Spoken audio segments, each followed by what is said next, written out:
So good afternoon, everybody.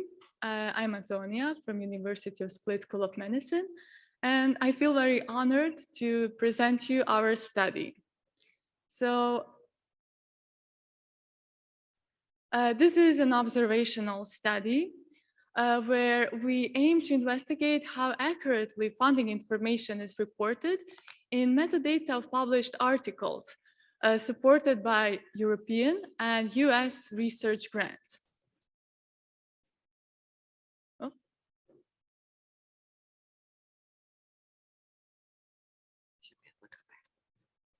So as most of you are aware, funding agencies require reporting of funding information in published articles, and some agencies have very specific and strict rules on how to report funding.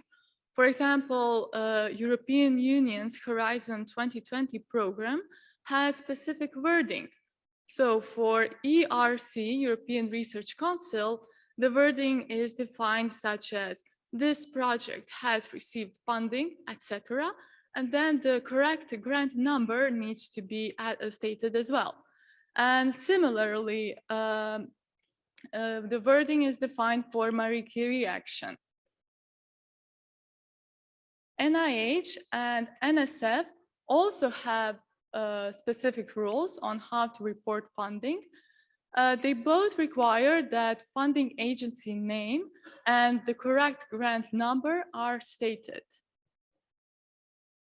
So we find this topic very important because if funding information is not adequately stated, then the transparency of the published research is reduced. And funding agencies are then not able to identify research and knowledge that resulted from their grants. So when it comes to design, our first step was to identify the articles. So for Horizon 2020, we used European portal for data, and we found publications linked to H2020 program from the year 2014 to 2020. For NIH, we use PubMed Advanced Search, while for NSF-funded articles, we used Public Access Repository. So, of course, this was all done using Python and its HTTP libraries, such as Request and Beautiful Soup, and believe it or not, is the real name of the library. And then another fun fact, this whole process of retrieving data takes a lot of time. So we wanted to speed up the process. So we used multi-threaded programming, which can speed up the process even 10 times. So after obtaining the articles DOIs, we used a Scopus application programming interface, where we found metadata of the published articles in JSON files. So in these files, we extracted information on funding, general information on the articles, and also information on the authors. Funding declarations were also present here in the JSON files, and we deemed these declarations correct if they contained minimum required information, meaning they contained funding agency name or its acronym, and also the correct grant number. So we yielded up with more than 8,900,000 H2020 articles, more than 85,000 NIH, and more than 65,000 NSF articles. So our results: out of more than 200,000 articles, 57.3 had correct funding information stated in their metadata.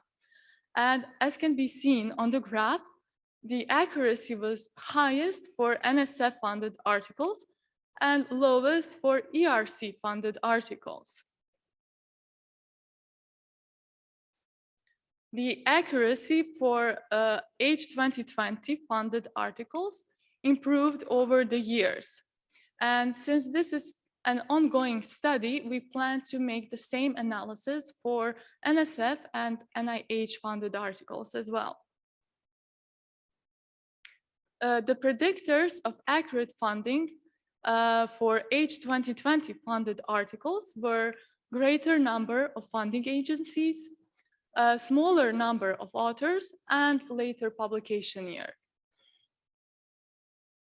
So to conclude, out of more than 200,000 papers, only about a half had correct funding information stated in the funding declarations. We find this too few, especially considering that this is research published by major funding agencies. Also, the accuracy of funding was greater for groups with smaller number of authors and with more funding. Also, the accuracy improved over the years for H2020 funded articles, but it is still not satisfactory. So this is why more information, more instructions and tools are necessary for the authors to know how to properly acknowledge their funders and the funding. So having funding information stated in metadata is also in accordance with FAIR F2 principle, which states data are described with rich metadata. So thank you very much for your attention. And if you have any questions, I'll be glad to answer.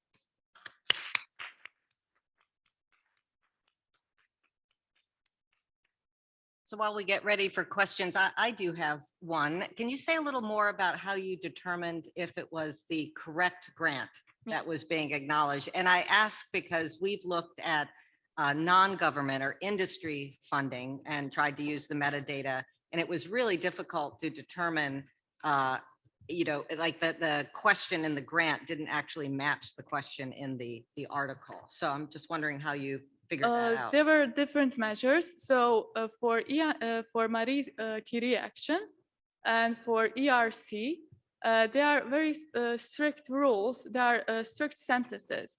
So we analyzed with Python, of course, what is the percentage of occurrence of the complete sentences with the correct syntax, exactly how the agency described.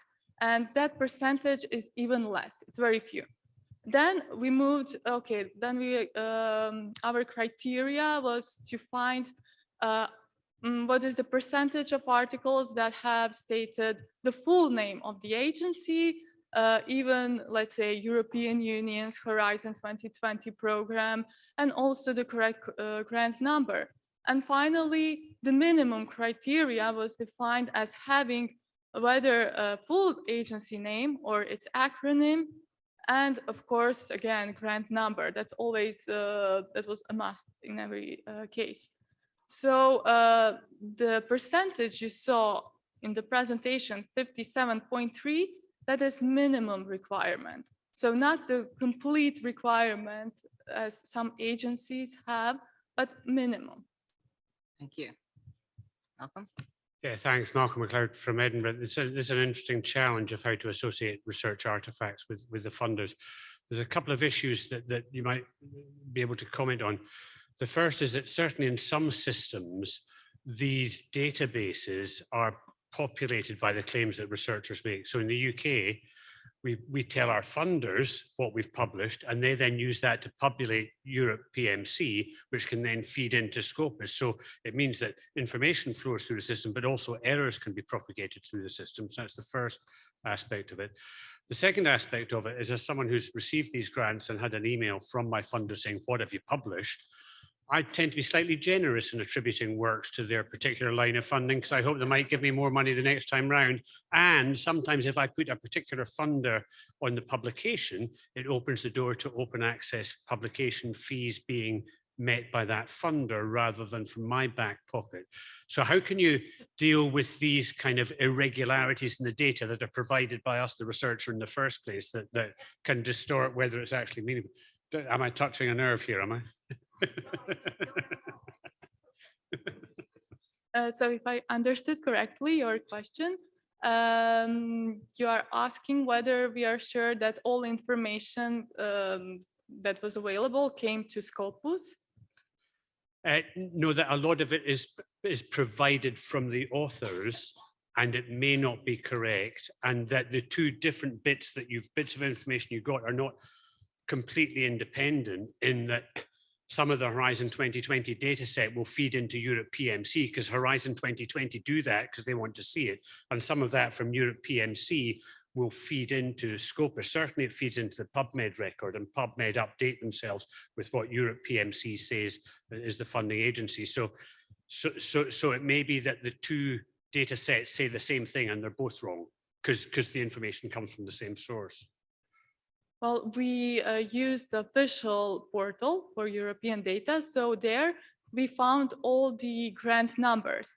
And then we compared those numbers with what we found in Scopus metadata. And if those two numbers were the same, we concluded that the number was correct. Yeah, I think I'm really glad you're tackling this metadata issue, because as we're pointing out, it's a huge challenge to even determine if the statement in the article is accurate, based on the grant that the investigator actually received, because it could address multiple questions or whatever. So it's great that you're tackling this and trying to make it easier for us all who love to study industry support and others. Any other questions on this interesting topic? Right, I think I'll wrap up the session then. Thank you very much. Thank you very much.